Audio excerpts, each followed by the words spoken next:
fazer a nossa prece, agradecidos a Deus pela oportunidade de nos encontrarmos novamente para esse estudo semanal e rogando as bênçãos e a proteção para nós todos, pedimos-te, ó Jesus, guarda-nos junto a Ti em paz, que assim seja. Bom, hoje nós estamos na 11ª reunião, é isso? Legal. Hoje nós vamos encerrar o tópico, né, de encarnação, reencarnação. Na primeira reunião sobre esse assunto, nós falamos da questão 132, do ato encarnatório, falamos da questão 166, 167, que é o aspecto da reencarnação, falamos da questão 171, que fala da justiça da reencarnação. Depois nós falamos das questões 258, 259, até a 262, 64, falando das escolhas das provas. E falamos da questão 230, com relação à evolução no mundo espiritual. Foi isso? Resumidamente, foi isso que nós comentamos na reunião. Na reunião passada, o Léo apresentou o caso da reencarnação de Segismundo, lá do Missionários da Luz, né? E abordou esse mecanismo reencarnatório a partir da ideia lá da reencarnação de Segismundo. Foi isso? Okay. Tranquilos? Até agora, tem alguma dúvida, alguma pergunta, algum acréscimo que vocês queiram fazer? Alguma observação que vocês queiram fazer desse assunto da reencarnação, encarnação ou dos outros que nós já conversamos aqui? Pois não, Samuel? 169 e 170, 170. Agora, o número de encarnações no capítulo de reencarnação. Sim, é porque, veja, o número de encarnações no capítulo de reencarnação. O que é reencarnação? É uma nova encarnação. Então, a pergunta ali é o ato encarnatório, quantas vezes? Então, o número de atos encarnatórios. Por isso que ele pergunta a quantidade de encarnações. Ele podia perguntar a quantidade de reencarnações, não, o sentido seria o mesmo. Não, ele quer perguntar quantas vezes eu me encarno, né? Que pode ser usado também, quantas vezes eu me reencarno. Então, o número de encarnação é a mesma para todos os espíritos? Não necessariamente. E assim, né? Da última encarnação. Isso, da última encarnação seria equivalente à última reencarnação, né? Porque eu posso dizer, eu estou reencarnado aqui? Sim. Eu estou encarnado aqui? Sim. Né? Quando eu falo encarnado, eu me refiro ao ato em si, encarnatório. Quando eu falo reencarnação, eu estou trabalhando com um aspecto mais quantitativo, já partindo do pressuposto que é uma nova encarnação, né? Então é mais um aspecto, digamos, menos semântico e mais literal da palavra encarnação ou da palavra reencarnação, né? Beleza. Mais alguma observação, gente? Mais alguma pergunta ou algum acréscimo? Pois não?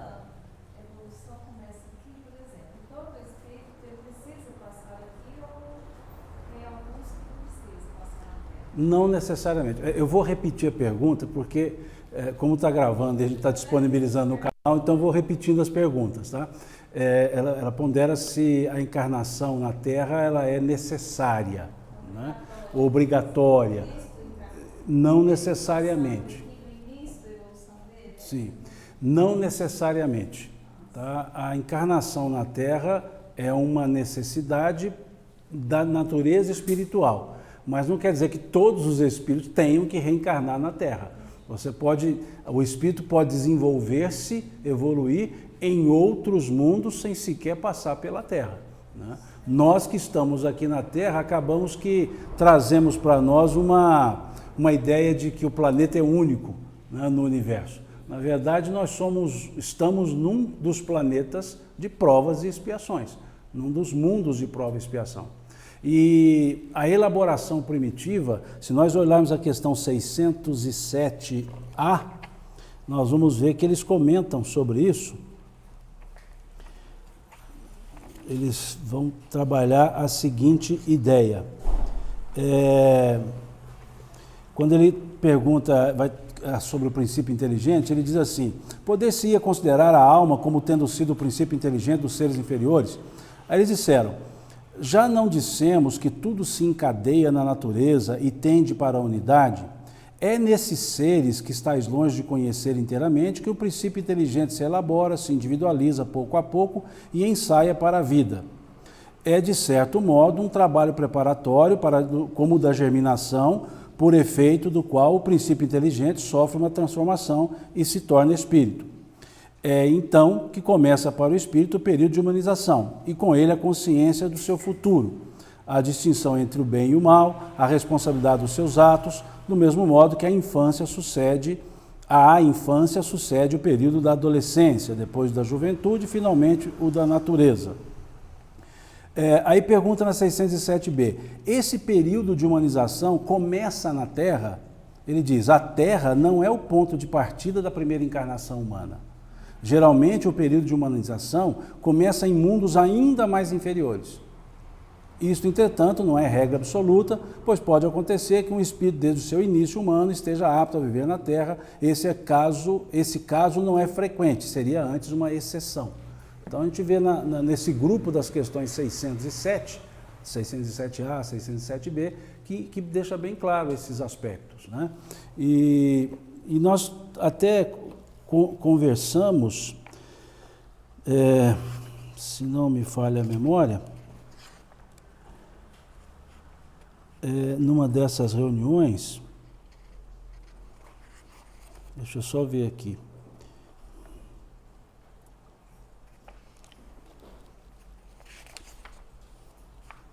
Veja, a questão 174. Ou podemos até antecipar, né, 172. As nossas diversas existências corporais se realizam todas na Terra? Nem todas. Vivemo-las em diferentes mundos. As que passamos na Terra não são as primeiras, nem as últimas, embora sejam das mais materiais e das mais distantes de perfeição. Podemos então reaparecer muitas vezes na Terra? Questão 173A. Certamente. A 174. Voltar a viver na Terra é uma necessidade? Não. Mas se não progredistes, podereis ir para outro mundo que não seja melhor nem que esteja pior. Haverá alguma vantagem em voltar a habitar a Terra? Essa pergunta aqui que eu acho danada. Veja, haverá alguma vantagem em voltar a habitar a Terra? Nenhuma vantagem particular, a menos que seja em missão, caso em que aí se progride como em qualquer outro mundo. Então veja, nós habitamos na Terra, né, por uma, aspas, necessidade, que outros mundos também atenderiam a essa necessidade, né? Mas que no nosso caso, por estarmos aqui na Terra, acaba que a gente passa a entender como se fosse o único orbe que permitisse um processo de evolução que, no caso, não se aplicaria. Deu uma ideia? A sua dúvida? Sim. Sim. Outros orbes, outros níveis evolutivos, né? Então, não é uma obrigatoriedade passar pelo planeta Terra, mas pela necessidade de uma vida material, que nós vimos lá então na questão 132 e na questão 230. E vimos também no capítulo 4 do livro Evangelho segundo o Espiritismo, numa mensagem de São Luís, que ele diz que é pelo exercício de uma ação material que o espírito se constrói e evolui, né? Deu uma ideia? Tranquilos? Nem mais alguma outra observação, melhor dizendo? Tranquilos? Tranquilas? Bom, então vamos conversar um pouco sobre... Nós falamos do ato encarnatório, das provas, e aí eu disse que nós teríamos um outro tópico para falarmos da chegada à Terra, né? Ou seja, do retorno para a vida corporal, que é um outro conjunto de perguntas que Kardec elabora a partir da questão 330 do Livro dos Espíritos. Então vocês vejam que nós não estamos seguindo questão a questão, nós estamos trabalhando tópico. O tópico encarnação, ele pegou, nós trabalhamos 3 capítulos diferentes, aliás 4 capítulos diferentes. Nós trabalhamos o capítulo encarnação, o capítulo reencarnação, o capítulo escolha das provas e agora o capítulo do retorno à vida corporal. Então, a ideia é que nós trabalhemos o assunto. E aí o Livro dos Espíritos, a gente vai transitando nele, porque em vários locais nós temos os subsídios e os elementos que vão construindo um assunto, que no caso seria a encarnação / reencarnação. Certo? Então, o que nós temos aqui nesse capítulo 7? Que Kardec vai desenvolver uma série de assuntos ou questões sobre como se dá esse retorno à vida corporal, no sentido filosófico, né? Não no sentido biológico. E aí ele pergunta na questão 330, os espíritos sabem a época em que reencarnarão? E eles respondem, é interessante essa lógica, eles a pressentem, como o cego sente o fogo de que se aproxima. Sabem que tem de retornar a um corpo, como sabeis que tendes de morrer um dia, mas ignoram quando isso acontecerá. Então é uma didática que os espíritos utilizam. Obrigado, Destaque. É uma didática que os espíritos se utilizam, muito interessante, que é construtivista. Parte do conhecido para o desconhecido. Então, quando se pergunta sobre se o espírito tem noção de quando ele se reencarnará, eles partem de uma lógica que nós vivemos na Terra. Nós todos sabemos que morreremos, no sentido físico da palavra, mas não temos ideia de quando. Então, eles respondem a mesma coisa, que eles a pressentem, mas não sabem determinar com exatidão. E usam esse exemplo. Como sabeis que tendes de morrer um dia, mas ignoro quando isso acontecerá. Ou seja, tem que reencarnar um dia. Agora, qual a data? Não necessariamente se sabe. Há uma ideia de aproximação do período, porque em função de uma necessidade atrelada a uma condição de preparo, ou ter condições para. Então, não é algo assim, você está programado, daqui 3 anos você se reencarna, você daqui 2 anos e meio. Não, depende. São circunstâncias, depende desse aprendizado que nós podemos desenvolver no mundo espiritual, das condições para a encarnação, das condições que eu digo até para o exercício das provas, porque pode ser que eu necessite conviver com certos espíritos que também não estão encarnados ainda. Então, não é algo tão simples assim. É um conjunto de fatores que vão indicar a época propícia ao processo encarnatório ou à reencarnação. E aí eles perguntam em seguida, Kardec, na 330A, então a reencarnação é uma necessidade da vida espiritual, como a morte é uma necessidade da vida corporal? Olha que pergunta interessante. Eu acho interessante são as comparações, tanto que Kardec e os espíritos fazem. Quando eles dizem, então, que eles trazem uma ideia de semelhança para entendimento da vida material, para entender a vida espiritual, Kardec, então, faz essa pergunta. Então, a reencarnação, ela está para a vida espiritual como a morte está para a vida corporal? Para a vida material? É a mesma lógica? Sim. Aí eles respondem, certamente, assim é. Veja a resposta que eles dão. Ou seja, a morte é algo inexorável. Morte no sentido físico que se dá a palavra.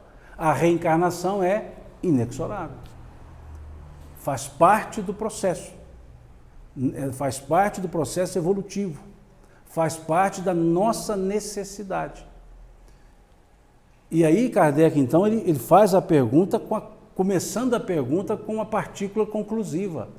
Então, a reencarnação é uma necessidade da vida corporal, como a morte é uma necessidade da vida espiritual, da vida material, invertida, aliás, da vida espiritual e da vida material. É interessante essa lógica que ele utiliza. E aí a gente começa a entender o processo. É tão natural quanto a morte física. O processo, a reencarnação, o vir para a Terra. É da natureza, não tem nada de excepcionalidade. Pelo contrário, tem de comunalidade. É comum. Todos nós passamos. Agora, cada um no seu momento, no seu ritmo, no mundo adequado. Quando você perguntou, então Jesus reencarnou na Terra várias vezes? Não. Ele encarna na Terra nessa necessidade. E baseado em que nós vamos dizer isso? Nessa necessidade terrena, da Terra, não dele. Baseado em quê? Naquilo que Emmanuel nos trouxe, lá no livro A Caminho da Luz. Quando ele diz que a comunidade dos espíritos puros, da qual Jesus faz parte, se reúne nas proximidades da Terra por 2 vezes, para decidir, para acompanhar a formação do planeta, e a segunda vez para decidir a encarnação de Jesus. Então ele já encarna com essa missão, o que não é simples para um espírito da evolução dele. Vir para o mundo material. Veio por uma necessidade, ele é um espírito puro. Ele não é um espírito superior, ele é um espírito puro. Totalmente abstraído da materialidade. E ele teve que entrar para um mundo material. Então ele encarna-se, mas ele não é do processo evolutivo da Terra. Reencarnação. Porque, senão os espíritos, senão Emmanuel teria dito que ele encarnou outras vezes. Mas não, só uma vez. Mas eu já vi escrito. Vamos para a universalidade dos ensinos dos espíritos. Ou seja, você vai ver diversas obras criando ilações, mas são ilações, não são fatos. Então o Cristo, como espírito puro que era, e ele dirige toda a vida no planeta, teria que reencarnar aqui num sentido evolutivo para quê? Então ele encarna no campo da missão, né? Como ele mesmo coloca. Não fostes vós que me escolhestes, eu vos escolhi a vós, pois antes que o mundo fosse, eu já era. Veja o que ele dizia. Pois não?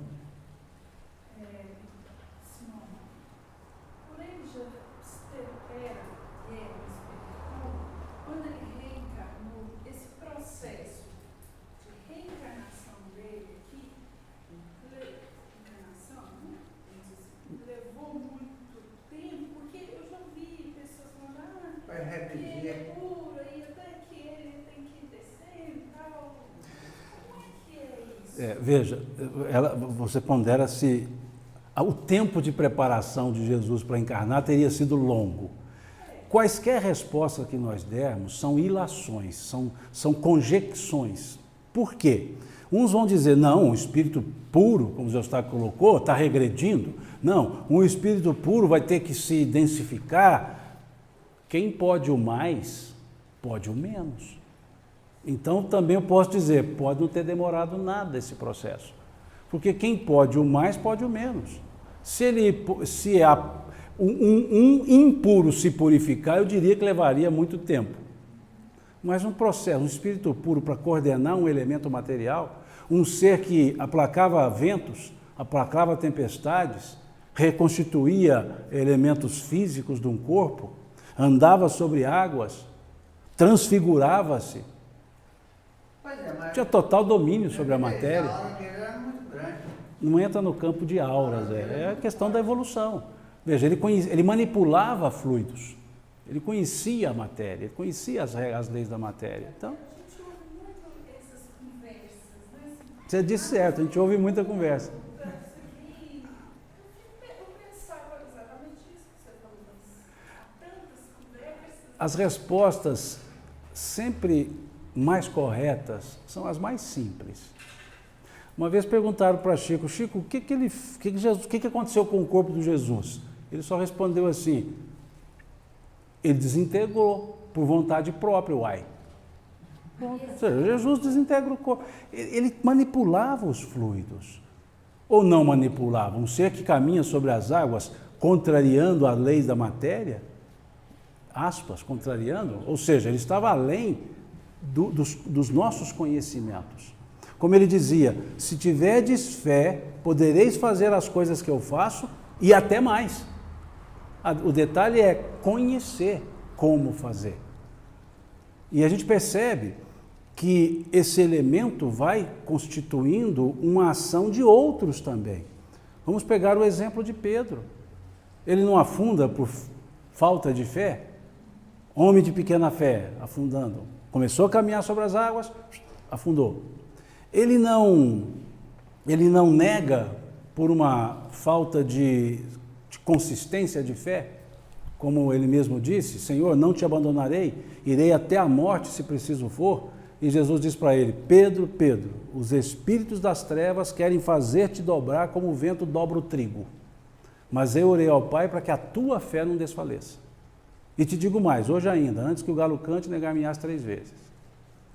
Mas não foi o mesmo Pedro que, subindo a escadaria de Formosa, no templo de Jerusalém, encontra um paralítico, o paralítico lhe pede uma esmola e ele fala, ouro e prata eu não tenho, mas o que eu tenho eu te dou. Em nome de Jesus, o Nazareno, levanta e anda. E o homem levantou, diz o texto, e o homem levantou, foi andando, cantando e louvando a Deus. Então veja, conhece? Faz. Então o Cristo, ele conhecia todas as leis naturais e sabia o que podia ser feito e o que não podia. É uma visão completamente diferente que nós temos que ter. Né? Ele não é um ser rasteiro como nós somos. Ele é o modelo perfeito. Ele é aquele que disse, aquele que a mim me vê, vê o Pai. O que está dizendo com isso? Olha, a distância entre mim e Deus é a minha entre mim e vocês. Para a gente perceber a elevação dele. Quem a mim me ouve, ouve o Pai. E ao mesmo tempo ele dizia, eu não faço a minha vontade, mas a vontade daquele que me enviou. Então veja como é que fica para a gente entender essa gradação dele. Né? E aí quaisquer coisas que nós falemos são especulações.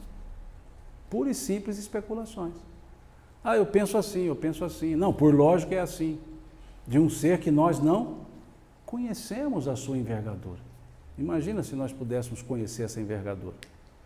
Se os que conviveram com ele disseram, que homem é esse que até os ventos lhe obedecem? E a gente não, né? A gente acaba não obedecendo a lei dele, aos ensinamentos dele. Olha que lógica, né? Então é um ser completamente puro, no sentido que nós podemos dar a essa palavra, nos nossos conceitos, né? Que assim ele foi qualificado, né? Comunidade dos espíritos puros. E o que é um espírito puro? Está lá na questão, se não me engano, 113 do Livro dos Espíritos.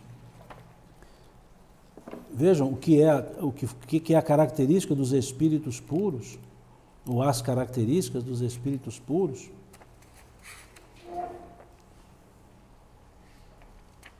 Exatamente, questão 113, percorreram todos os graus da escala,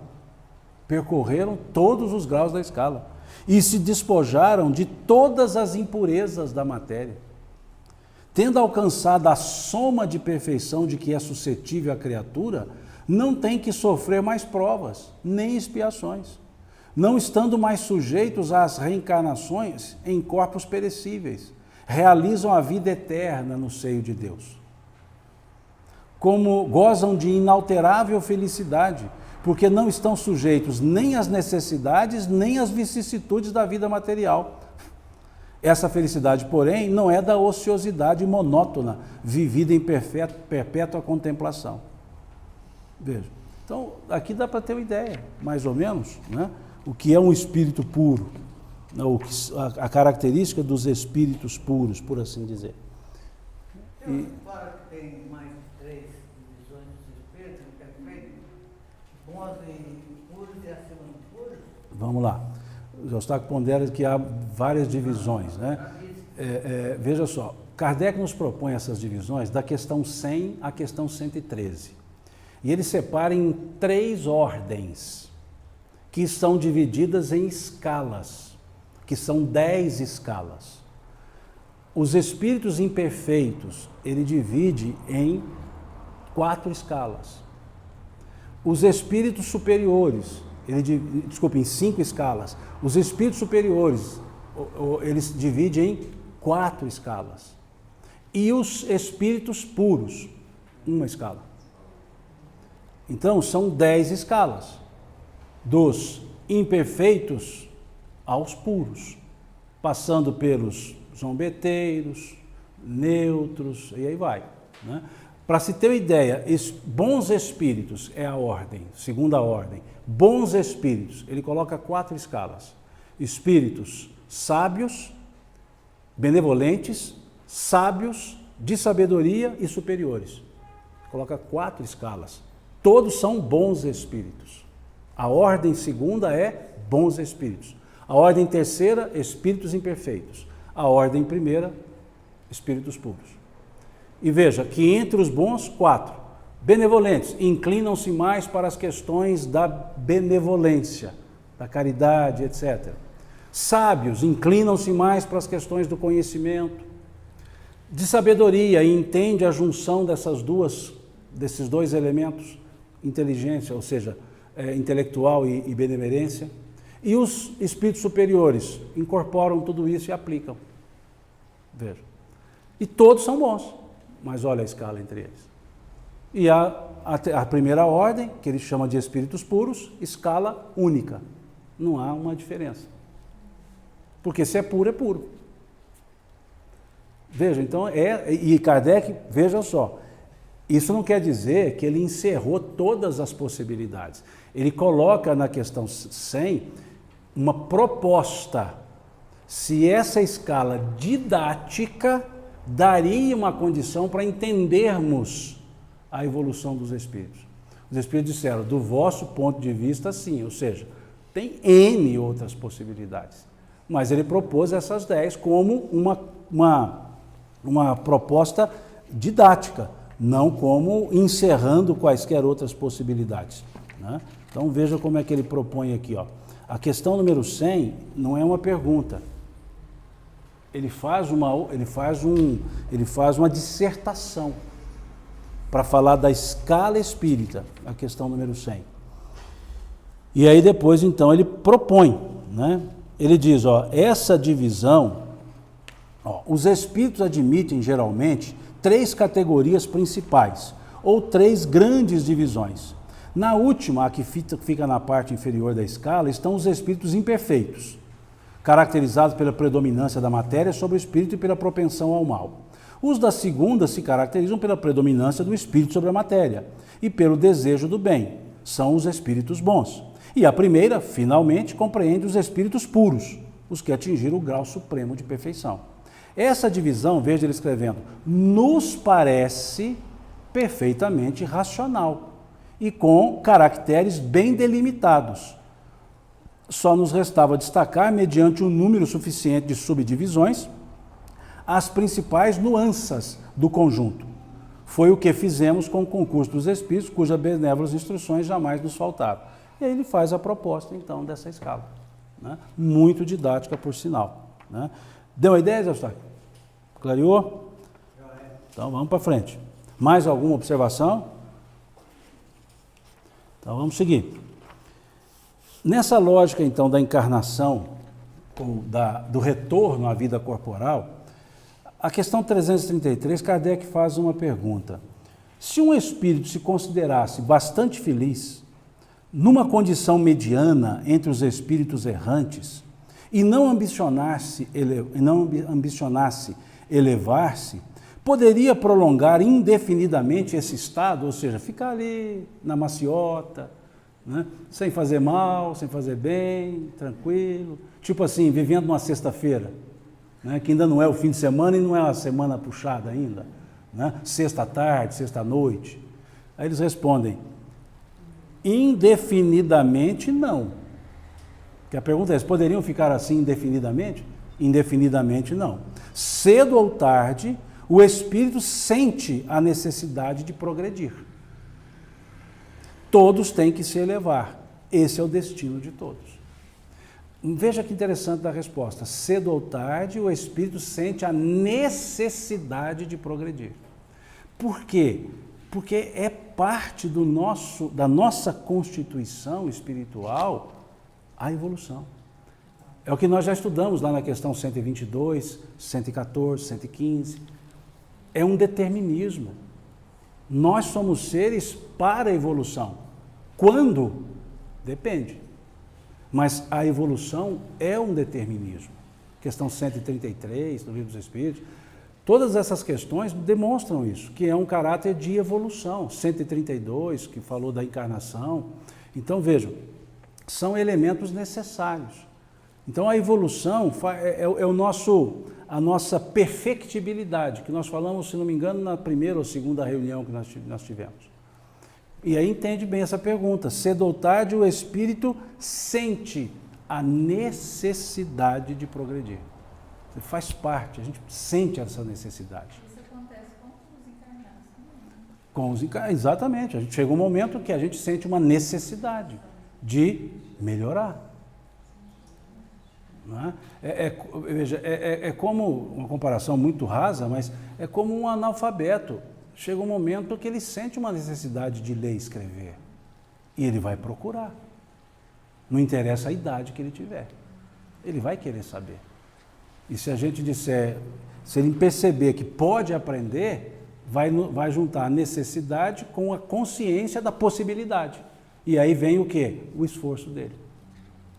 Se ele não soubesse que era possível aprender a ler e escrever, ele não sentiria a necessidade. É possível, eu sinto necessidade, o que me falta? A ação, o esforço. Então, eu sei que preciso evoluir, então eu sinto a necessidade. O que me falta? O esforço para a evolução, as minhas ações. É uma questão pessoal. Por isso não dá para determinar quanto tempo. Cedo ou tarde, é a resposta que eles dão. Depois Kardec pergunta, na 334, eu não vou lendo todas, eu peguei algumas para ir fechando o raciocínio. A união da alma com este ou aquele corpo é predestinada ou só no último momento é feita a escolha do corpo que ela tomará? Do tipo assim, está sobrando um corpo aí, deixa eu chegar lá. O espírito é sempre designado previamente. Escolhendo a prova que deseja sofrer, ele pede para reencarnar. Ora, Deus que tudo sabe, tudo vê, já sabia com antecedência que tal alma se uniria a tal corpo. Aqui vocês viram na reunião passada com o Léo, o processo encarnatório de Sigismundo. Não é uma questão assim, fez um corpo, apareceu, eu vou lá. Ele participou do processo, irradiando as suas necessidades, que imantou o pensamento da mãe, que imantou a ovulação, e cujo óvulo desprendeu uma energia que o Dr. Jorge Andréa chama no livro Palingênese e a Grande Lei, e no texto Mecanismos Biológicos da Reencarnação, de processo eletromagnético, que atraiu um espermatozoide, que carregava uma carga genética em comum com aquela carga genética do óvulo, que permitiria a formação de um corpo dentro da necessidade do próprio espírito, porque ele mesmo irradiou isso para a própria formação da condição ovular. É isso que está lá, resumidamente, naquele capítulo de a reencarnação de Sigismundo, que o Léo trabalhou aqui na semana passada.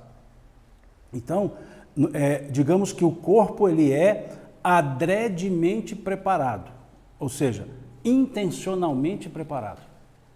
Não é um caso fortuito, é adredemente preparado, foi intencionalmente preparado. Ele já foi feito para esse fim, ou seja, quase que para mim. Ela está aqui. Por quê? Porque eu participei, a minha necessidade foi exalada, a energia foi desprendida e ali se forma. Então já há uma vinculação nesse processo antes mesmo da própria existência do corpo. Porque é o processo da imantação para a ovulação, a gametogênese, a fecundação, a atração do espermatozoide, a fecundação e aí sim o desenvolvimento. Deu uma ideia? Aquela frase que as pessoas falam muito, mãe, adora falar, filho, obrigado por ter escolhido, então é bem verdade. Sim, é uma frase correta. E como o contrário também, as pessoas, os filhos dizem assim, eu não pedi para nascer. Pediu, implorou, pelo amor de Deus. Né? Se fosse nascer em Minas, ia ser assim, pelo amor de Deus. Né? Se nascesse aqui conosco, né? Pelo menos quando eu nasci aqui em Minas, eu falei isso para minha mãe. Porque eu sou o oitavo da turma, depois de 4 anos de fábrica fechada. E aí eu disse para minha mãe lá no mundo espiritual, quebra a minha aí, pelo amor de Deus. Eu preciso reencarnar em São Gotardo, aqui em Minas Gerais. E aí, de repente, estou lá, eu encarnado novamente. Né? Então eu tenho certeza que eu pedi. Né? E ela deve ter feito assim, vou pensar no seu caso, que ela gostava de um suspense.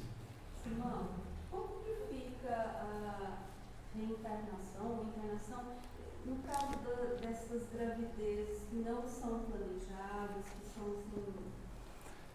Não são desejadas, não são planejadas essas gravidez, assim, por assim dizer, esse tipo de gravidez, mas veja, os espíritos precisam. E aí aquele que tem a necessidade dentro daquele conjunto é levado.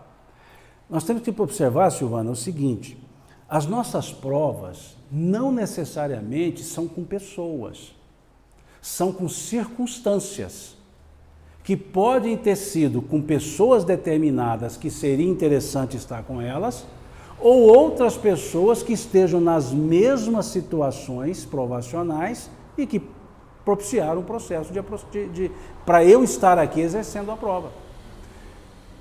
Então não é necessariamente, veja, vou dar um exemplo mais fácil, que quase ninguém conhece, uma esposa e marido tolerando o marido, coisa que não acontece aqui na nossa região. O marido complicado, ela vai e encarna com ele, casa, aguenta o marido, trata o marido, reencarna, o marido não evolui, ela evolui, aí ela volta, tem que ficar com o marido de novo para resolver um problema dele.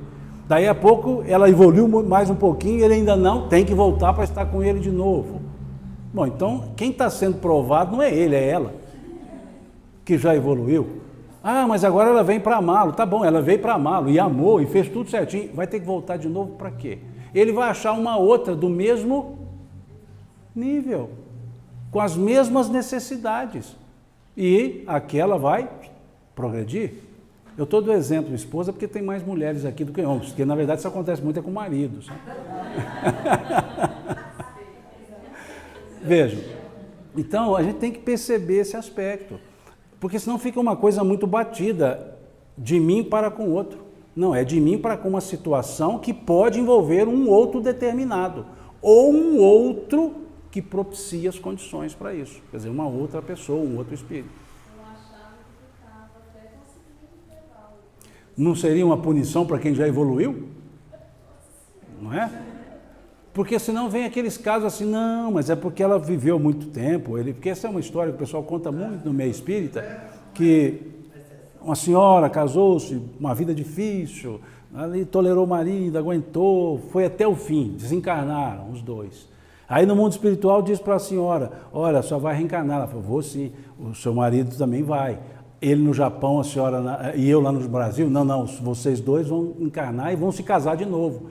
Ela fala, não, mas eu aguentei esse homem a vida inteira. Pois é, a senhora aguentou, agora vai aprender a amá-lo. Então pega essa história e cria um sofisma em cima disso. Tá bom, então ela encarnou de novo e amou. E não aguentou, não, amou mesmo. Mas ele mesmo assim ele não evoluiu. Então ela vai voltar, já amou. Não, segue a vida. A fila anda. e ele vai se ajustar com uma igual. 2 devedores. Agora, se a pessoa quiser voltar e seguir, siga, né? Mas aí não é prova, já é uma questão assim de vontade de contribuir, que Martins Peralva chama esse tipo de união, lá no livro Estudando a Mediunidade, ele chama de casamentos sacrificiais. Mas veja, a palavra sacrifício, ela é uma palavra que a gente traduz de forma um pouco confusa. A gente usa a palavra sacrifício para simbolizar coisas difíceis, para simbolizar esforços, digamos, hercúleos, né, incomensuráveis. A palavra sacrifício, ela vem de 2 palavras latinas. Sacrum mais facere. Sacrum facere. Facere, fazer, sacrum, sacralidade, fazer sagrado, tornar sagrado. Então, quando eu digo me sacrifico, eu estou tornando sagrado aquele ato e não me matando por aquele ato. Então, quando diz Jesus se sacrificou pela humanidade, no sentido de sofreu pela humanidade, não, ele tornou sagrado aquele movimento e todos os seus atos em prol da humanidade. Então, o sacrificar-se é dar utilidade àquilo que se está fazendo. Sacrum facere, fazer sagrado, tornar sagrado. Mas a gente começa a usar outros sentidos e a incorporar outros sentidos, né? Então, sim, uma alma evoluída pode consorciar-se com uma evoluída, não por prova dela, mas como um contributo para auxiliar na prova alheia. Mas se ela entender que não, que tem outros afazeres, outra alma contribui para a prova alheia, provando-se a si mesmo também, que Martins Peralva chama então de casamentos provacionais. Ele cria uma escala de 5 tipos de casamentos, está lá no livro Estudando a Mediunidade. Lógico, é uma ideia dele, é uma escala dele. E ele coloca casamentos acidentais, fruto do livre-arbítrio, ou seja, olho no olho, quer dizer, olho no corpo, né? Beleza física, paixões, ou seja, casamentos acidentais, casamentos provacionais, 2 almas devedoras que se acham credoras, casamentos sacrificiais, uma alma que evoluiu mais do que a outra e resolveu consorciar-se para ajudar no processo, casamentos afins, almas que se associam, que se assemelham por nível evolutivo maior, e casamentos transcendentais, almas evoluídas que dividem uma vida para poder atender uma humanidade inteira.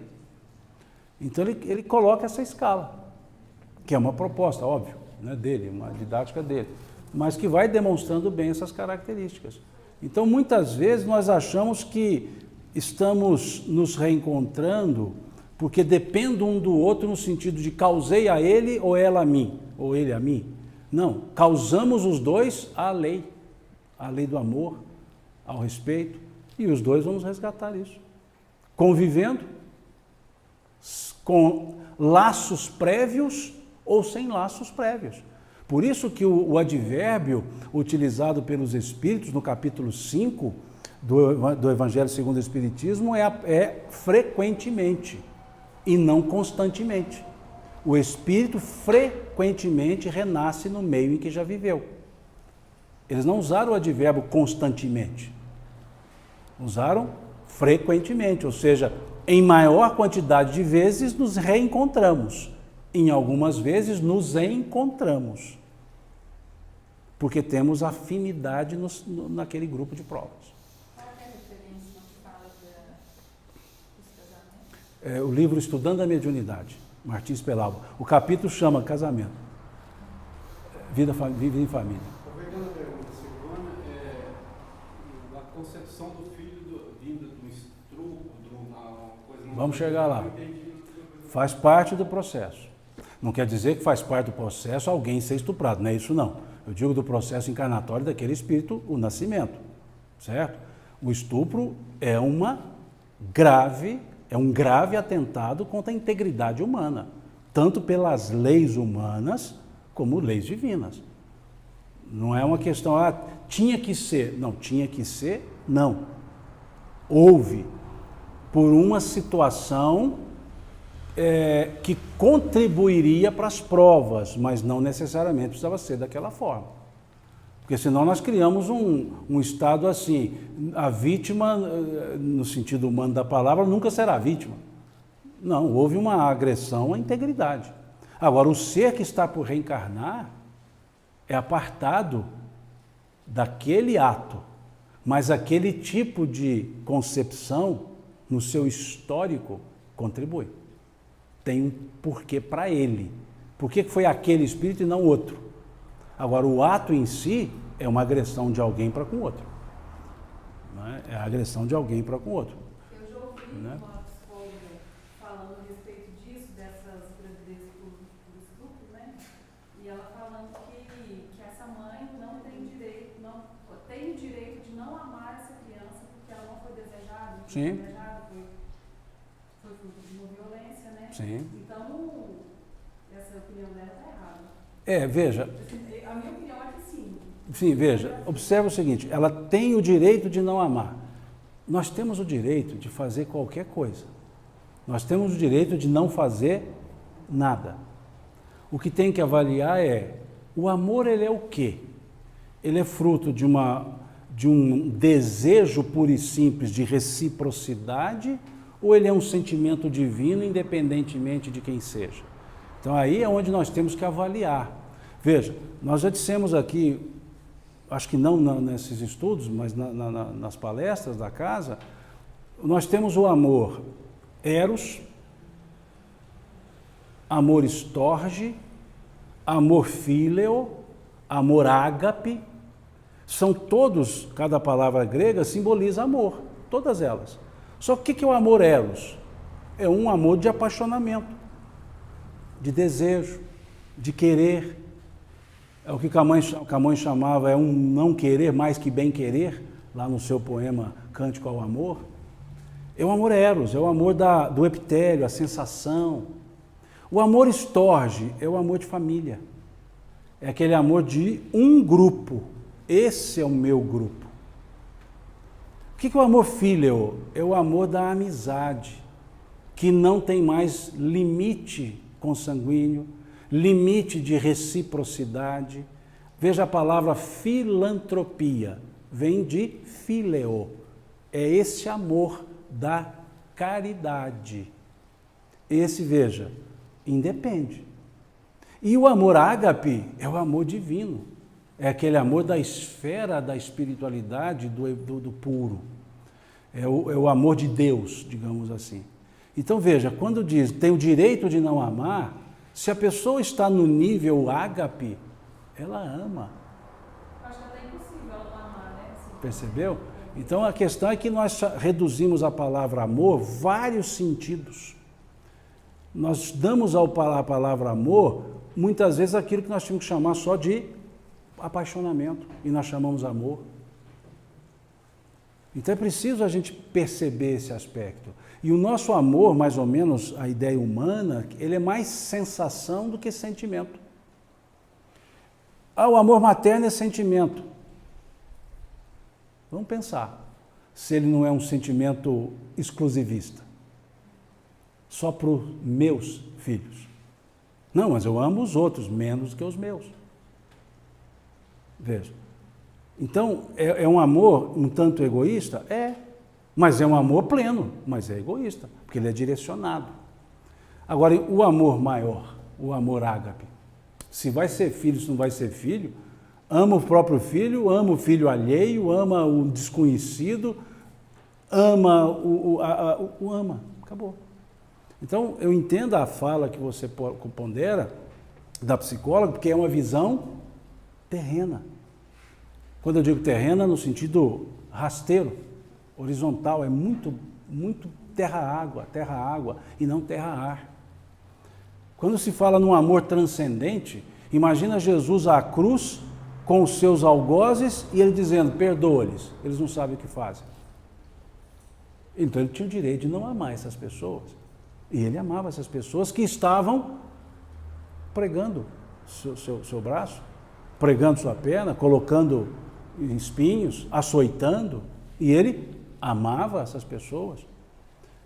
né? Então, são circunstâncias que a gente precisa colocar para entender o que nós estamos chamando por amor. O amor de mãe é um amor pleno, sim, mas só em relação aos seus próprios filhos. Porque ela é capaz de odiar outras pessoas. Agora, um ser que é amor, um ser que ama, ele não vai odiar ninguém. Ele não vai ser anátema a ninguém. Mas eu amo os meus filhos e posso odiar outras pessoas. Então é um amor limitado, é um amor de sensação. E é muito interessante, eu disse isso aqui uma vez, um rabino ele dizia, eu acho interessante as pessoas, elas dizem assim, eu amo peixe, e matam o peixe para comer. Elas dizem, eu amo as pessoas. Eu desconfio que esses não amam os peixes, eles amam o sabor que o peixe tem. Então eles não amam as pessoas, eles amam o prazer que as pessoas dão a ele, e não a pessoa. E é lógico isso. A gente ama o bem-estar que a pessoa gera na gente. Porque se amasse a pessoa, eu não estava preocupado em tê-la, em apenas amá-la. Então veja que é algo assim, que não é o foco da nossa conversa hoje, mas é algo muito amplo. Então quando as pessoas usam a palavra amor, eu sempre pergunto em que sentido você está usando essa palavra. O sentido camoniano, que é paixão, né? O amor é o fogo que arde sem se ver, ferida que dói não se sente, o poema de Camões? Ou é o amor paulino? O amor não se soberbece, não abre em ciúme, não se ufana, o amor tudo ama, tudo crê, tudo... Qual dos dois? Então é interessante, é muito propícia a sua observação, muito propícia. Né? Porque a gente tem aquela ideia primeira de eu só amo o desejado, em vez de pura e simplesmente amar. A gente é tão assim, reducionista no amor, que o próprio verbo amar é algo que tem que se pensar. Ele é um verbo transitivo. Um verbo que para eu conjugar eu preciso de um complemento. Quem ama, ama alguém. Então se eu disser eu amo, a frase está incompleta. A pessoa me perguntar, a quem? Você ama quem? Porque quem ama, ama alguém, ama alguma coisa. Agora, imaginemos o sentimento amar. O sentimento é intransitivo. Quem ama não ama alguém, quem ama, ama. Pronto, ama. Mas a gente é exclusivista, então eu tenho que direcionar. Se eu digo que é um verbo transitivo, quer dizer que o amor não é para todos.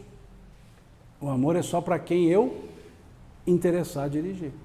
E eu dirijo para aquele que tem ressonância comigo. Então virou um canal exclusivo e não um sentimento aberto e puro.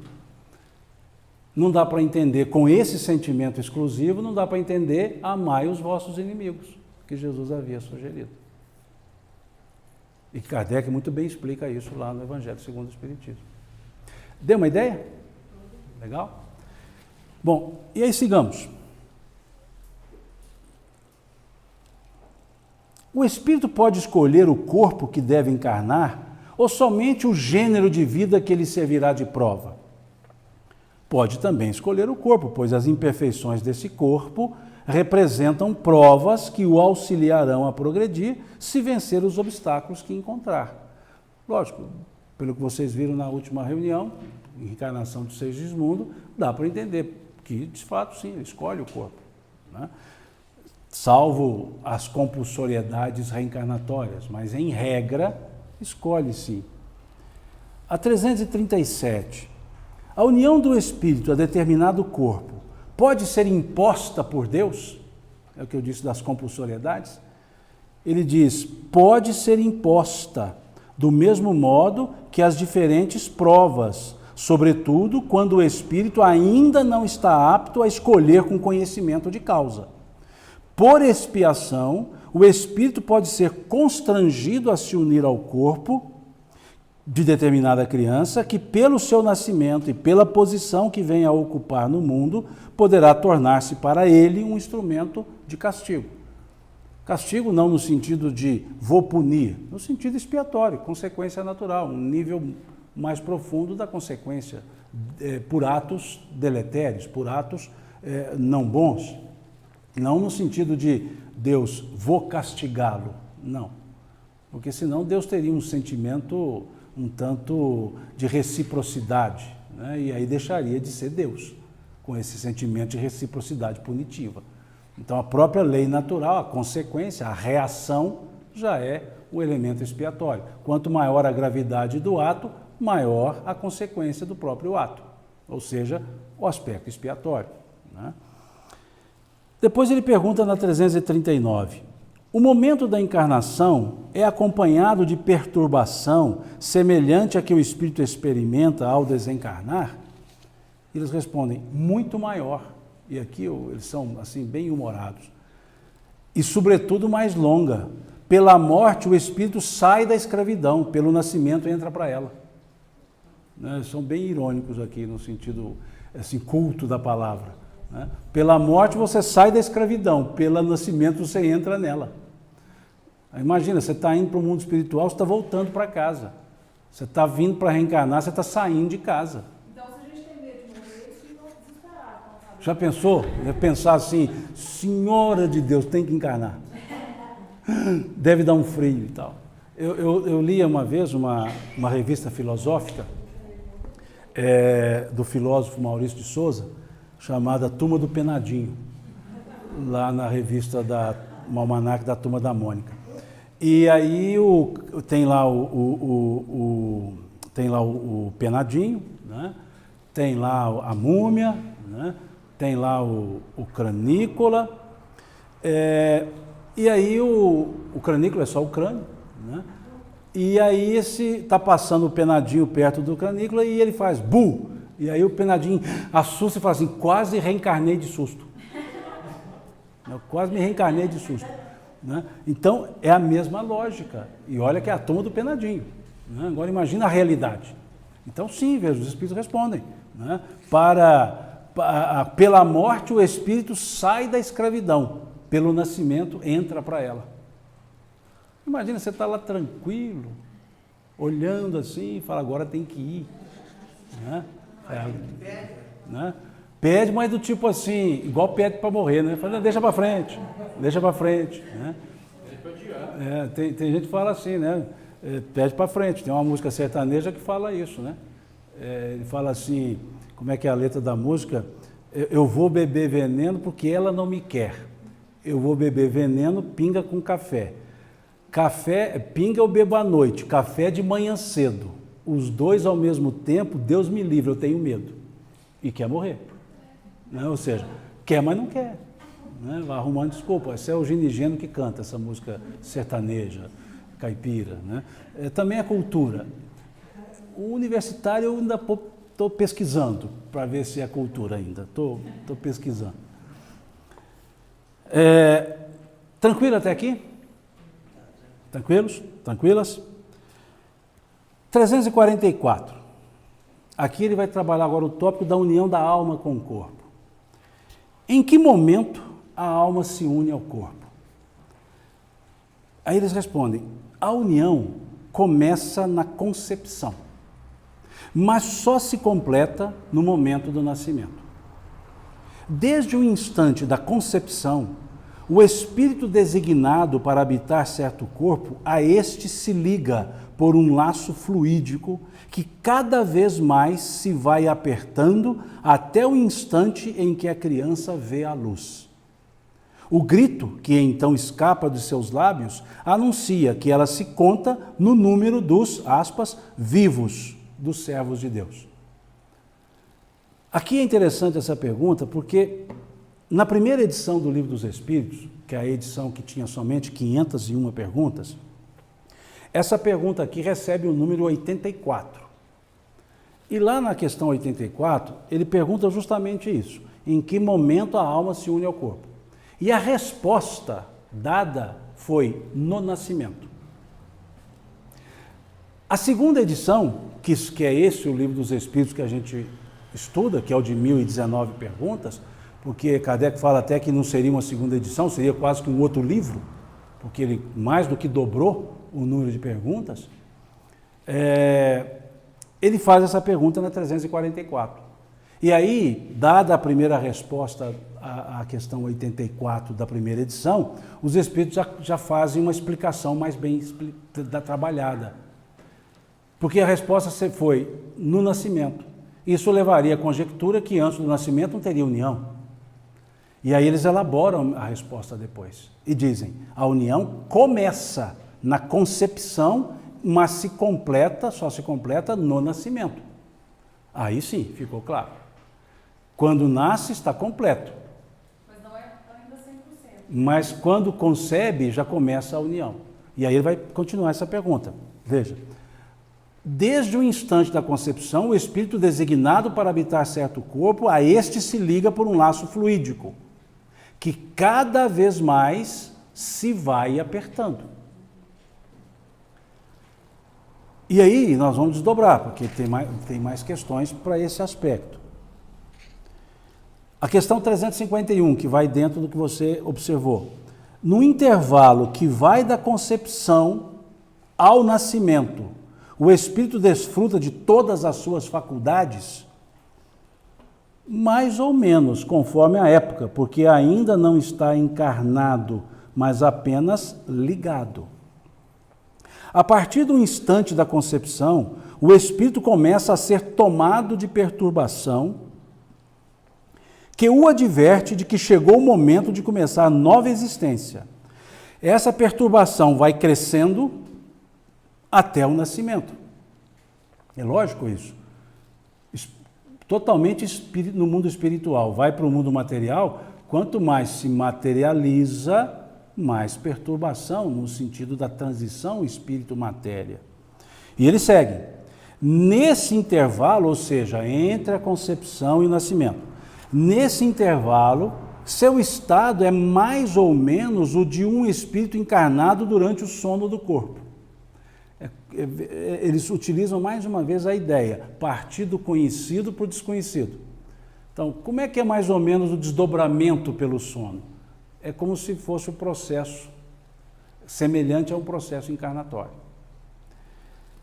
À medida que a hora do nascimento se aproxima, suas ideias se apagam, as ideias anteriores, assim como a lembrança do passado, de que não tem mais consciência como homem, como pessoa. Logo que entra na vida material. Mas essa lembrança lhe volta pouco a pouco à memória no seu estado de espírito. Ou depois desencarna, volta a ter a lembrança, gradativamente. Né? Então veja como que eles vão trabalhando. Designa-se o espírito. Vincula-se a uma gestação. E à medida que vai se desenvolvendo o corpo, mais vai se apertando o laço do espírito com o corpo, mais vai se distanciando da realidade espiritual, de maneira tal que quando se nasce, a ligação está completa. Simão, e ele já sabe a qual família vai se ligar? Em tese, sim. Está acompanhando isso de lá? Em tese, sim. Faz parte do programa reencarnatório. O trabalho pondera se o espírito já sabe a que família vai se ligar. Em regra, sim, porque isso tudo, o planejamento é feito no plano espiritual. A reencarnação, nós vamos ver outras questões, diz os espíritos que é um momento solene. Quer dizer, há uma programação. Nós vimos isso na questão 258 do Livro dos Espíritos, Escolha das Provas. Então, em regra. Por que eu digo em regra? Porque há encarnações que são compulsórias. Como nós vimos aqui já aquela pergunta se Deus pode impor uma encarnação, né? Determinar uma encarnação. Mas em regra, sim, eu vou conhecer os pais. Pode acontecer, no livro Nosso Lar nós temos essa narrativa do espírito, os dois estarem no mundo espiritual, ele vai dizer, olha, eu estou indo reencarnar e depois você vai, e você é meu filho, viu? Isso, os dois lá ainda. Então, depende muito. Os pais já podem estar aqui, desdobramento do sono, contato com o encarnante, organiza a encarnação. Então, várias são as possibilidades. Pode, sim. Dr. Jorge André, ele brinca, que ele sabia direitinho que a esposa dele ia ficar grávida, porque ela já estava, ela entrava no mundo da lua. quando ela estava para ficar grávida. Ela já ia contactando com o espírito reencarnante. Depois ela concebia. Depois havia fecundação, aí encarnava o espírito. Então ele conta isso numa palestra dele, justamente a palestra sobre mecanismos biológicos da reencarnação, que ele conta a história do nascimento, da encarnação de um dos seus filhos, que era um general. Chamava general porque na reunião mediúnica ele se apresentava como um general, até um general nazista. E da reunião mediúnica, de um espírito obsessor, ele acaba encarnando na casa de Jorge André. Então ele falou assim, eu desconfiava que esse espírito estava para nascer na minha família mesmo, porque a minha esposa, antes de ficar grávida, ela já estava com um ar de gravidez que ela sempre tinha. Só que tinha um problema, ela não tinha mais trompa, não tinha trompas, então não teria como se engravidar. E a danada se engravidou. E aí ele conta que houve uma materialização pelos espíritos, porque era na família dele que precisava nascer aquele espírito chamado general. Existe evangelização de casais? Sim, de bebês, já foi além. Antes, já começou de infância, aí foi para a evangelização de bebês, depois no útero, ou seja, na gestação, e agora antes dela. Ou seja, para já programar isso. Porque, veja, gente, é uma realidade, questão 84 do Livro dos Espíritos, a inter-relação entre os mundos. O mundo material e o mundo espiritual, conforme a questão 84, se entrelaçam. Então, cada vez mais, nós vamos desenvolvendo esse conceito que estamos ligados ao mundo espiritual. E eles a nós. De um nível tal que a gente vai começar a bater papo com eles. Eu posso começar a criança com minha filha. Exatamente. No seu caso, já tá lá, ligadinho ao corpo, já está em gravidez, em gestação. No seu caso, não, no caso da sua esposa, né, que está em gravidez. E está em gestação, perfeitamente. Não é só a conversa com o feto, é com o espírito. E eu vou além, vou chegar aí. Emmanuel, na questão 109 do livro Consolador, ele diz que esse processo vai até por volta dos 7 anos. Ele diz, até os 7 anos a criança não está completamente apartada das reminiscências do mundo espiritual. Na questão 109 do livro Consolador. A maioria das crianças tem visão. Porque estão um pouco ligadas ao mundo espiritual. É um pé lá e outro cá. Até por volta dos 7 anos, questão 109. E o espírito Manuel Filomeno de Miranda, no livro Temas da Vida e da Morte, fala que há casos que se prolongam até por volta dos 14. Inclusive, ele sugere, o espírito Manuel Filomeno de Miranda, algumas atitudes, por exemplo, para conversar com a criança, dormindo. Quando ela estiver dormindo, senta do lado da cama e conversa com o espírito, com a linguagem adulta, que o espírito está absorvendo tudo isso, está ouvindo isso. E pode ajudá-lo no processo inconsciente de retomada, de mudança de condutas e etc. Uma sugestão muito interessante que esse espírito Manuel Filomeno de Miranda dá lá no livro Temas da Vida e da Morte, psicografia do Divaldo. Qualquer idade, qualquer pessoa. Na verdade, qualquer pessoa. Mas a criança, Manuel Filomeno de Miranda diz que tende a estar mais próximo àquele ambiente corporal nos desdobramentos. Aí se o menino acordar, filho, você estava descoberto, eu vim te cobrir. Diz que tem até o tempo certo, é o sono REM, eu acho que que é o sono absoluto, né? É o sono absoluto. Que é o momento que você, de certa forma, desdobra, né? Que é o sono profundo. Você ia fazer uma pergunta? Quando a gravidez é tudo certinho, até o 9 meses, a hora que a criança vai nascer, ela nasce morta. O espírito desistiu? Não necessariamente. Muitas vezes prova para os pais. Muitas vezes prova para os pais. Vamos perguntar aqui. Há, como revela a ciência, crianças que não são viáveis desde o ventre materno. Com que finalidade isso ocorre? Isto ocorre frequentemente, Deus permite como prova, seja para os pais, seja para o espírito designado a encarnar. Questão seguinte, 356. Haverá natimortos que não tenham sido destinados à encarnação de espíritos? Sim, aos que jamais tiveram um espírito destinado aos seus corpos. Nada havia a cumprir-se nele, é somente pelos pais que essas crianças vêm ao mundo. Um ser dessa natureza chega ao final da gestação, Sim, algumas vezes, mas nunca sobrevive. Né? Então, veja, são situações de provas, muitas vezes, para os pais. Irmão, eu li um livro que fala que às vezes a pessoa o espírito vai nascer com alguma anomalia, então, para poupar aquilo, ele não precisava daquilo, aí retorna. Na verdade é o seguinte, Zé, muitas vezes você está correto em dizer vai nascer com alguma, aspas, anomalia, mas que ele não precisaria dela e ele fica só um certo tempo para reconstituir a sua questão perispiritual, para um novo nascimento em condições perfeitas. É o que na linguagem mais mística o pessoal chama de choque anímico, que você vai ver isso lá no livro que você já citou uma vez aqui, O Ícaro Redimido, do Gilson. Você deve ter lido isso lá no livro O Ícaro Redimido, do Gilson Freire, né, do espírito Adamastor. Não é isso? Vamos voltar, eu fui àquela questão pela sua pergunta. Clareou a sua pergunta? Legal? Bom, aí seguindo. Quais são para o espírito as consequências do aborto? Questão 357. Uma existência nula, que ele terá de recomeçar. Veja. Aí precisamos ler a seguinte. O aborto provocado é um crime, seja qual for a época da concepção?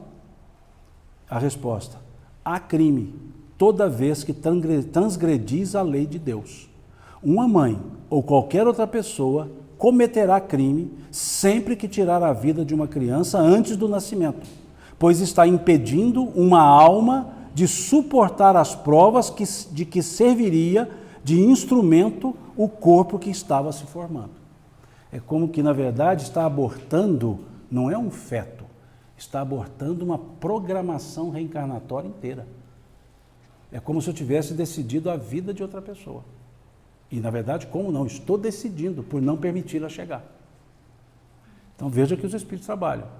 O aborto provocado, porque há aqueles que são naturais.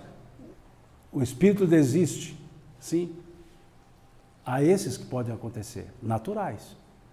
Mas aquele provocado, veja o que eles dizem, pois está impedindo uma alma de suportar as provas de que serviria de instrumento o seu corpo que estava se formando.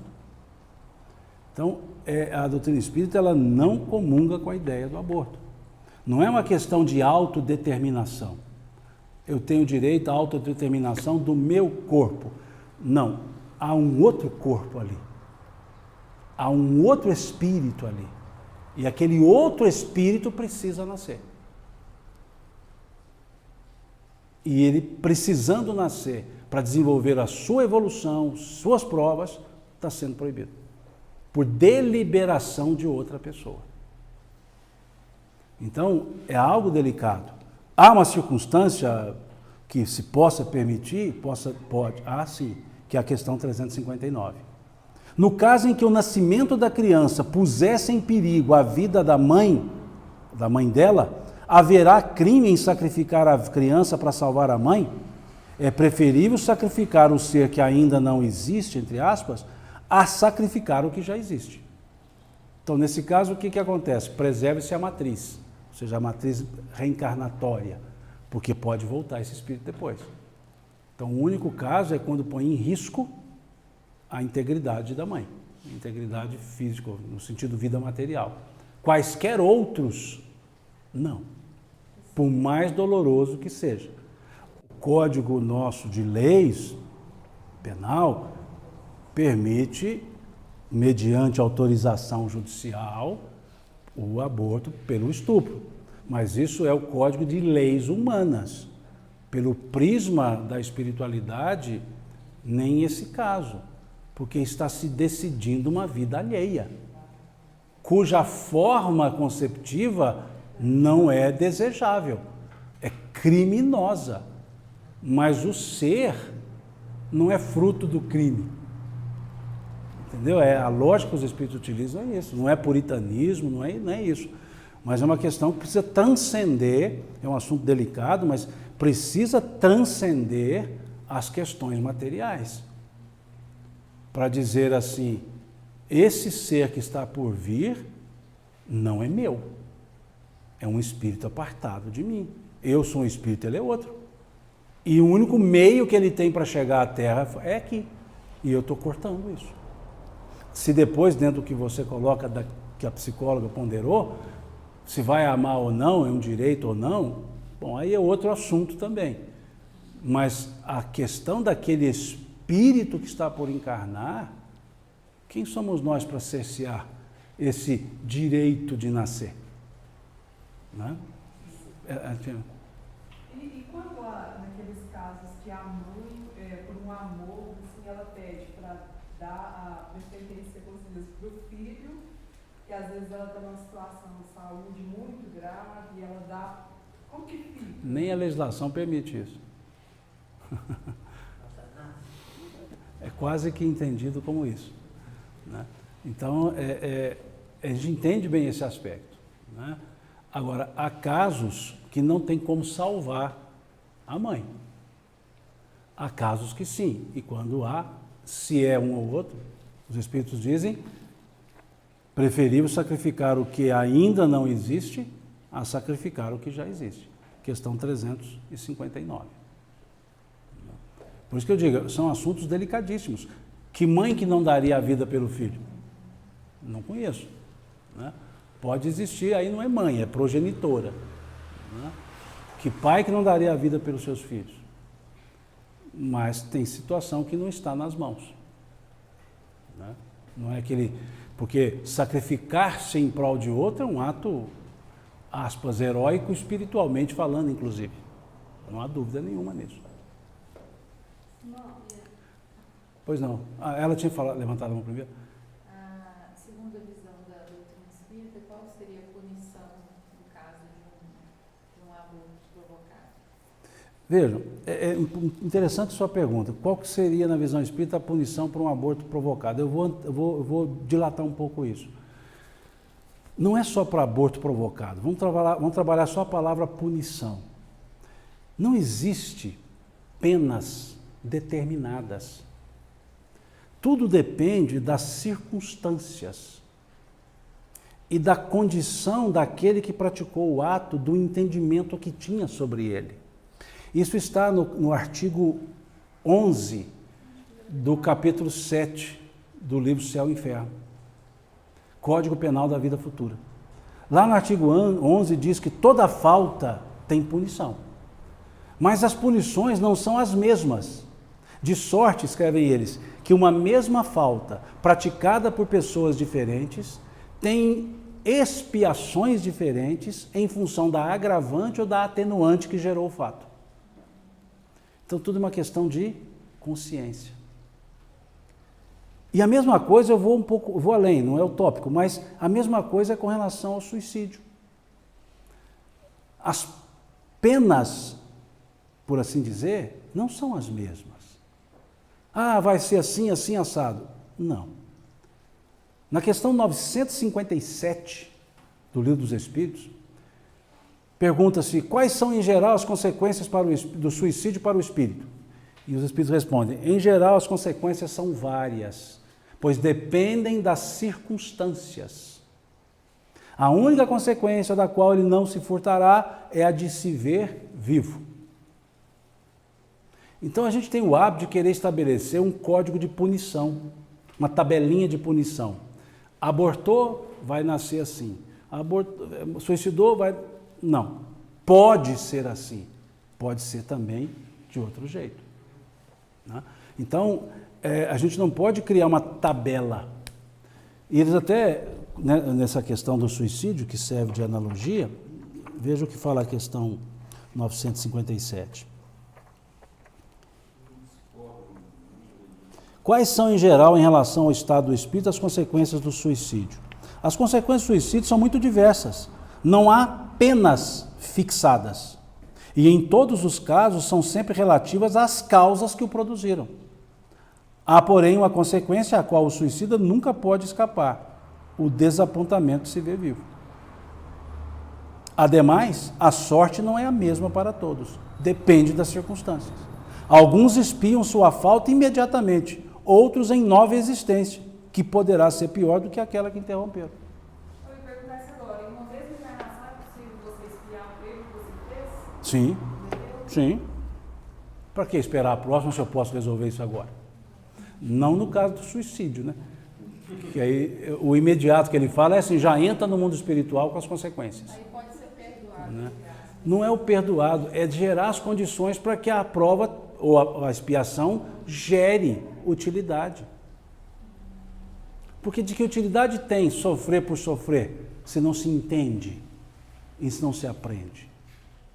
Então veja, qualquer ato, eu usei esses dois, esse extremo do suicídio e a pergunta do aborto, porque na verdade são quaisquer atos, as consequências sempre são diretamente proporcionais às circunstâncias.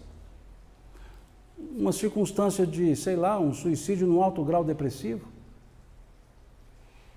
Veja,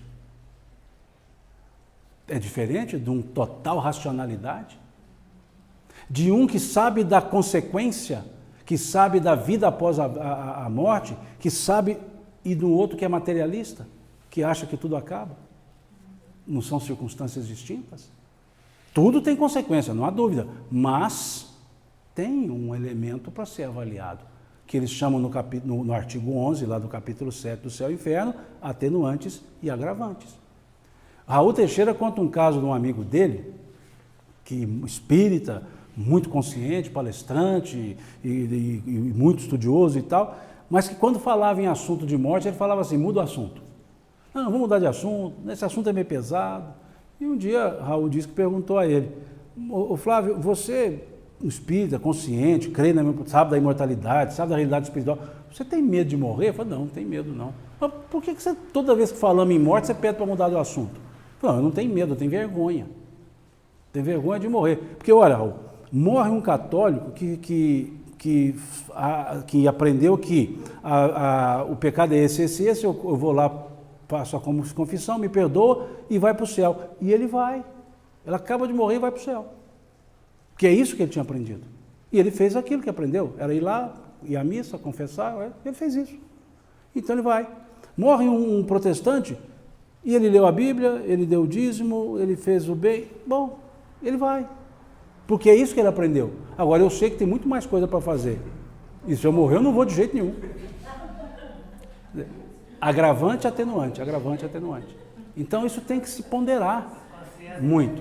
Porque acaba que muitas vezes as respostas dadas são quase que um tribunal de punição. E onde entra a lógica da lei de Deus? Ela é justa. Situações agravantes, situações atenuantes, por que não? Deu uma ideia? Eu estou um pouquinho preocupado que agora encerrou o tempo válido, né? A nossa... Só voltando a 344, no momento da concepção, né? Sim. Então, o abortivo no dia seguinte já é o... Sim.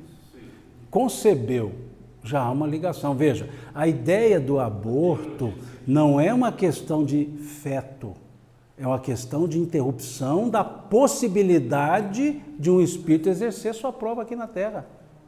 Fechou a porta. Ele não vai conseguir nascer, ele não vai conseguir encarnar-se. E a partir do momento que concebeu, já está vinculado, ele já está ligado a esse processo. Então, por isso, veja, olha a pergunta que vem sobre a questão do aborto. O aborto provocado é um crime, seja qual for a época da concepção?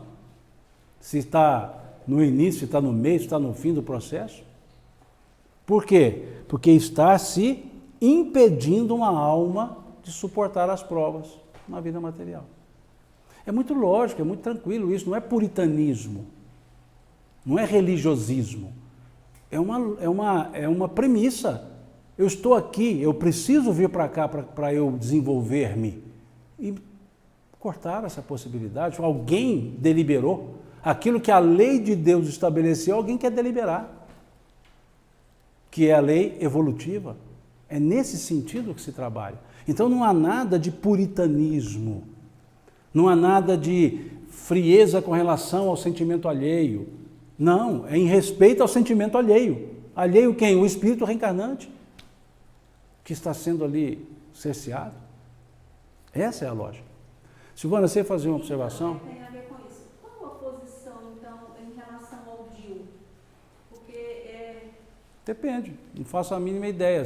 Porque se ele for abortivo, é aborto. Se ele for contraceptivo, não é aborto. Aí depende do que ele é. O que é contraceptivo? Não há concepção. O que é abortivo? Já houve a concepção. Entendeu? É uma questão muito simples. Né? Tá claro? Você ia fazer uma observação? Não, é só ainda sobre a questão do aborto, que ele falou nas consequências para quem faz, mas e também nas consequências para aquele espírito que é abortado. Veja a questão 357. Quais são para o espírito as consequências do aborto? Uma existência nula e que ele terá de recomeçar. Esse espírito que foi abortado, ele pode se... porque é muito... Pode se revoltar? De reencarnação, então ele pode se revoltar? Pode, vai depender da evolução dele. Ele pode falar assim, não deu, hein? Esperar outra. Ou pode falar assim, danada, me proibiu, e virar um obsessor? Pode. Pode não? Pode também não. Tudo depende. Qual é a índole desse espírito? Qual o nível evolutivo dele? Ele pode ficar raivoso, pode virar um espírito que odeia, e pode ser aquele espírito até o seguinte, ter compaixão. Você cometer um ato, você vai sofrer muito por isso. Eu me encarno depois, mas você não deveria ter feito. Vai depender da evolução do espírito. Mas as consequências para ele quais são? Interrompeu uma existência, ficou nulo. Tudo aquilo que foi programado, foi organizado, todo o processo.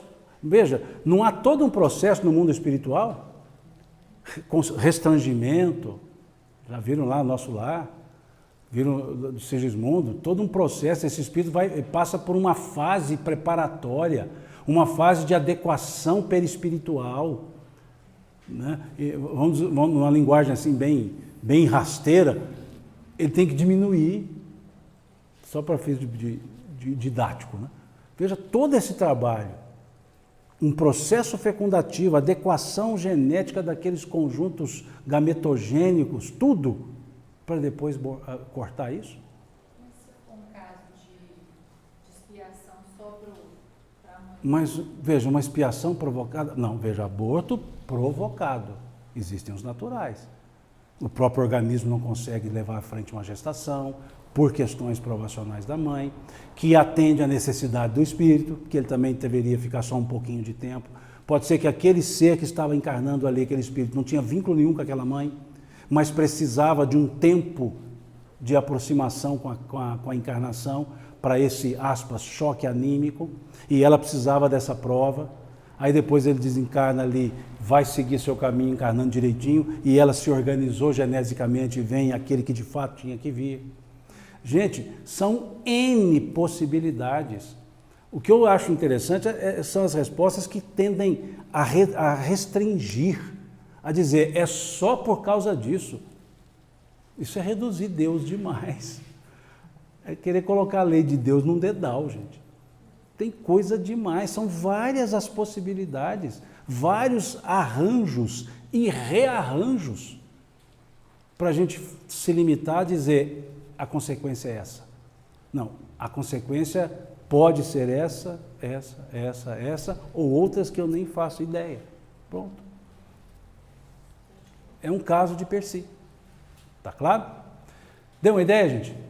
E aí a gente encerra o tópico encarnação e depois na próxima semana a gente já começa um outro tópico, que nós vamos avaliar se a gente trabalha alguns assuntos da realidade da vida no mundo espiritual ou se nós trabalhamos a comunicabilidade dos espíritos, ou seja, a mediunidade.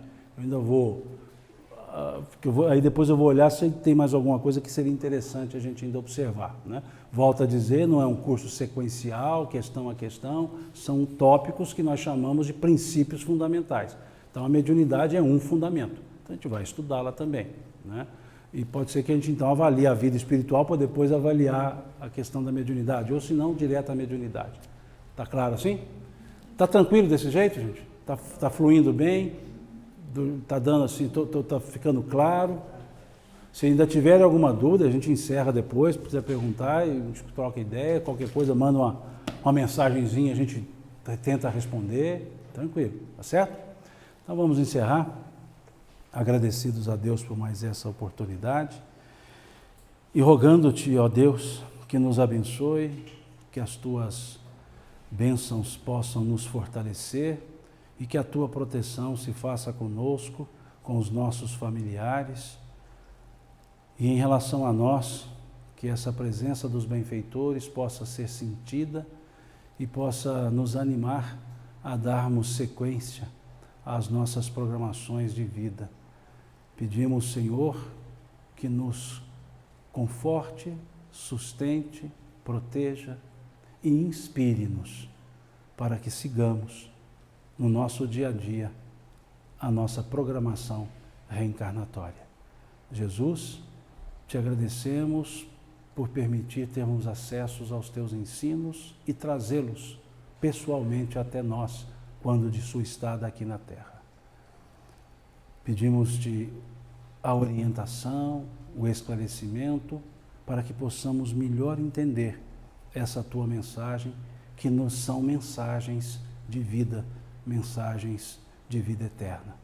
Assim, ó Senhor, pedimos-te, guarda-nos junto a ti em paz. Que assim seja.